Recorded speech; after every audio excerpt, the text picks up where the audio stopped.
Okay, we're back again, and today we have. My name is Mary Dreyer, and I am a professional truck driver that is also female. I love it. You are a professional.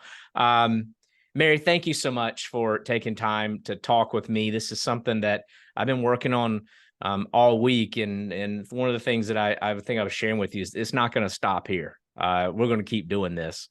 So, Mary, how long have you been driving?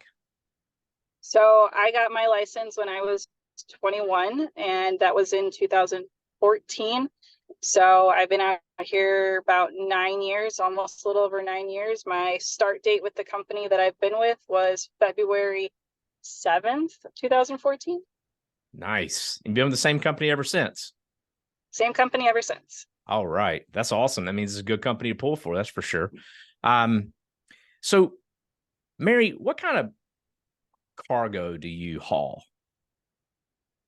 Well, if it fits in the box, it ships, but it could be refrigerated, it could be a dry. It just, because we do refrigerated, my husband and I, we do refrigerated division. Mhm. If it fits, it ships. I love it. I love it. I love it. And yes, your husband, one Robert Dreyer, uh, had a great interview with him yesterday. Um, why'd you get into trucking? So I had made a lot of bad decisions before I turned 21, and I moved away from my family, and I was trying to start new, and I couldn't figure out a way to make waitressing work. So I became a truck driver. I met Robert. He was a local there when he would come to Waffle House on the weekends, and we got to talking. I'm like, I need a new life. So he's like, well, nobody's ever followed up, but if you actually do it, go down to the DMV, get the book, read the book.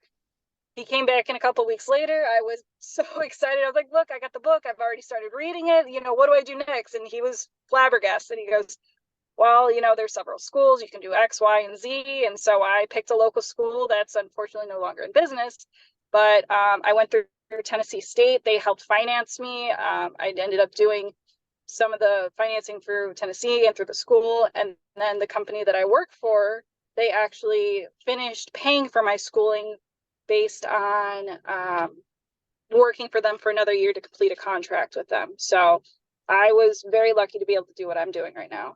That's awesome. It's good that you love it. I mean, people have jobs that, they do it because it's a job. And, you know, it sounds like you chose to go down this path, and it's been a pretty good decision for you. Yes, very And much so. you get to.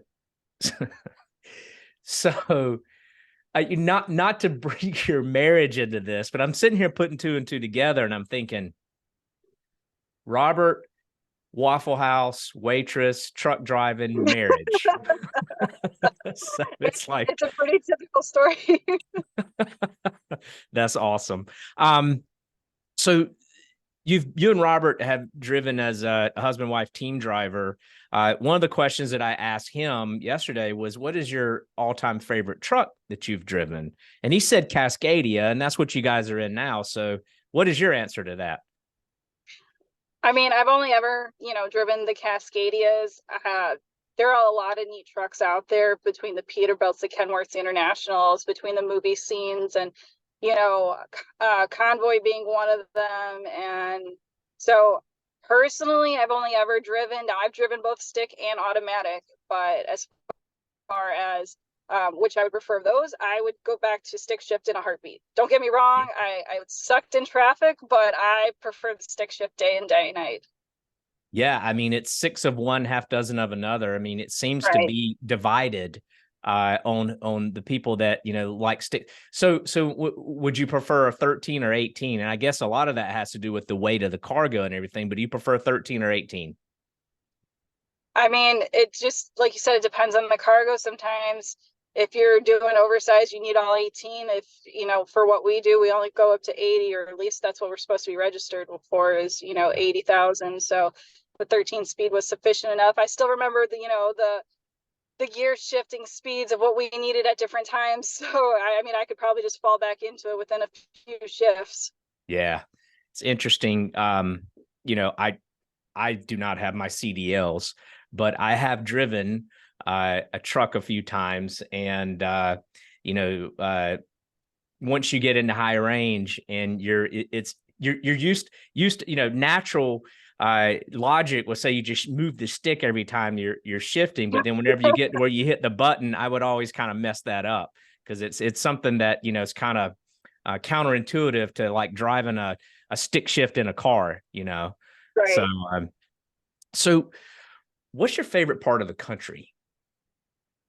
Ooh, well, so I grew up in the Midwest and we now live in Florida.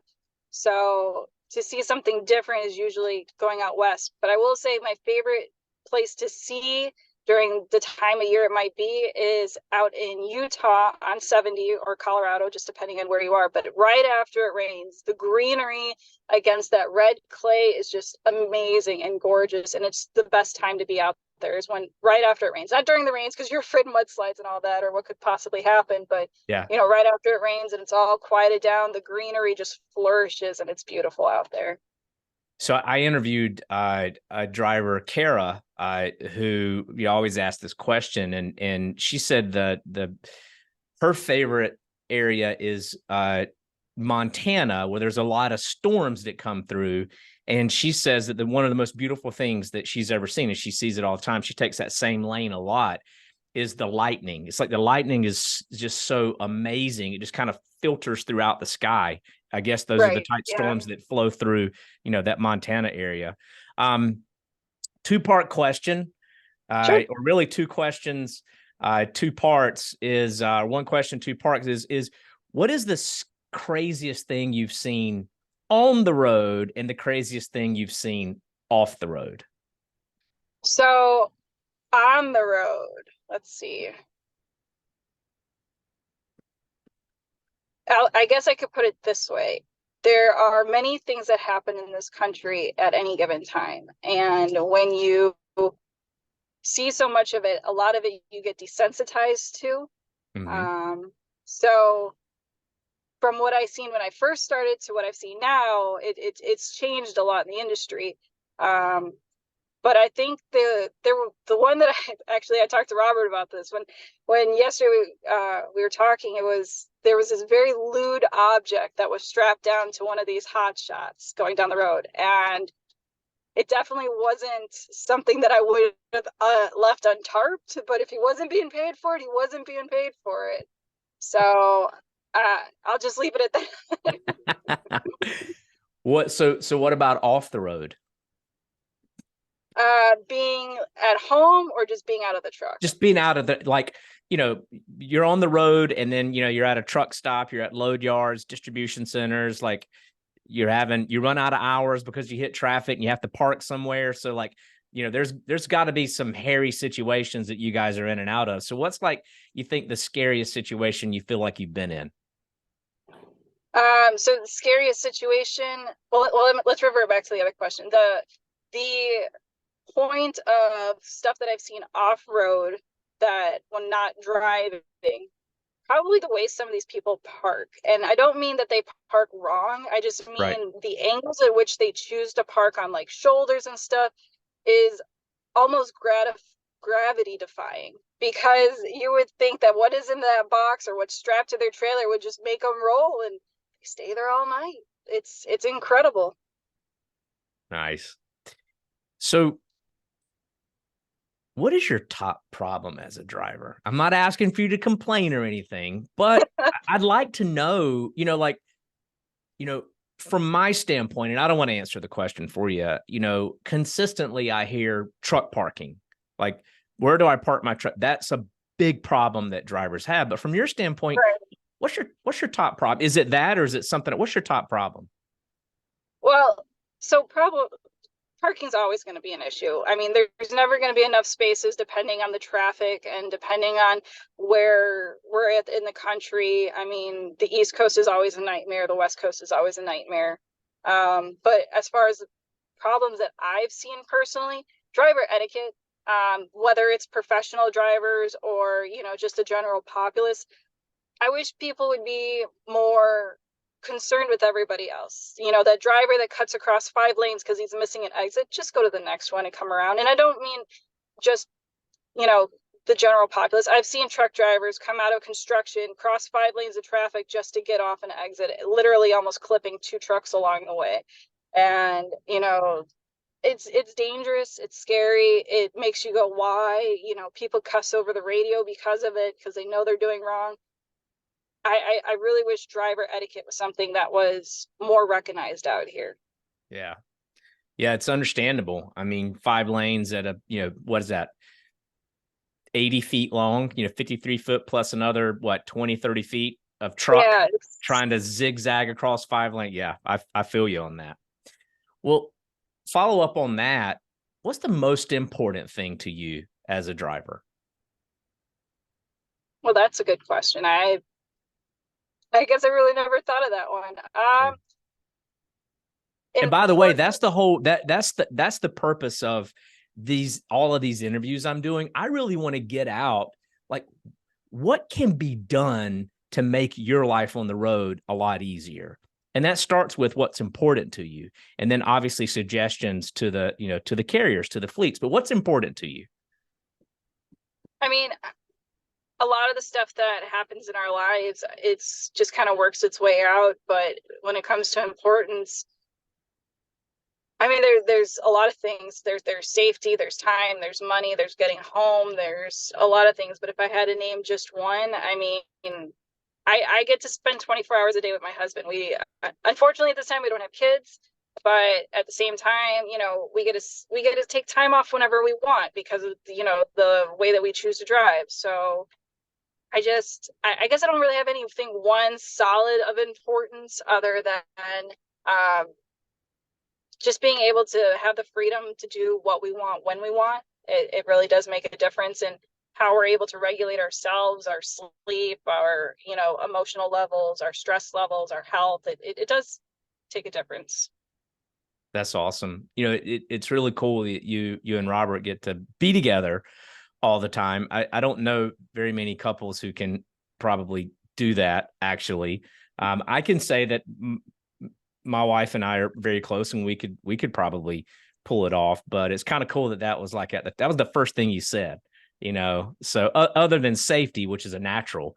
Well, so next question is kind of like a follow up on that one is, the carriers, the fleets, what can they do to make your life on the road better? Oh, Lord, I wish communication. I cannot count how many times over and over again you would think that being within the same building that they would be able to send each other an email and communicate, or pick up the phone and communicate. But the growth at some of these corporations and smaller businesses are so vast now that they forget that it's not just them and the driver involved. It's them, their department, the next department, and whoever else needs to be in touch with the situation. So, Robert and I have just become accustomed to the first point of contact. We have to tell them, and then we'll send an email or send a message off to every other department involved just to make sure that we know that we've communicated with everybody who needs to be involved, if not reaching out beyond that, just so that, for not only our safety, but, cargo claims, stuff along those lines. If we don't know that that person hasn't been in contact with, then we don't know that it's been done. So I wish there was a better chain of command when it comes to communications.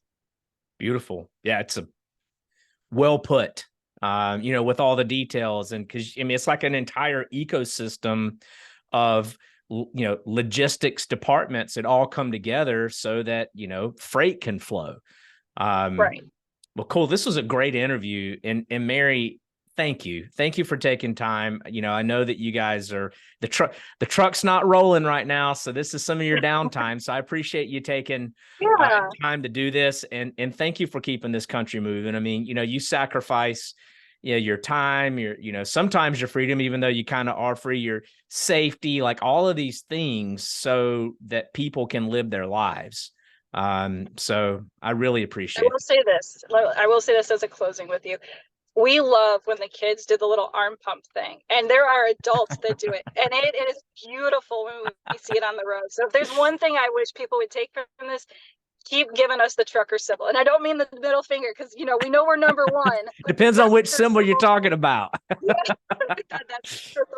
The arm pump thing does make our day. It really that's does. so awesome. That is awesome. All right, cool.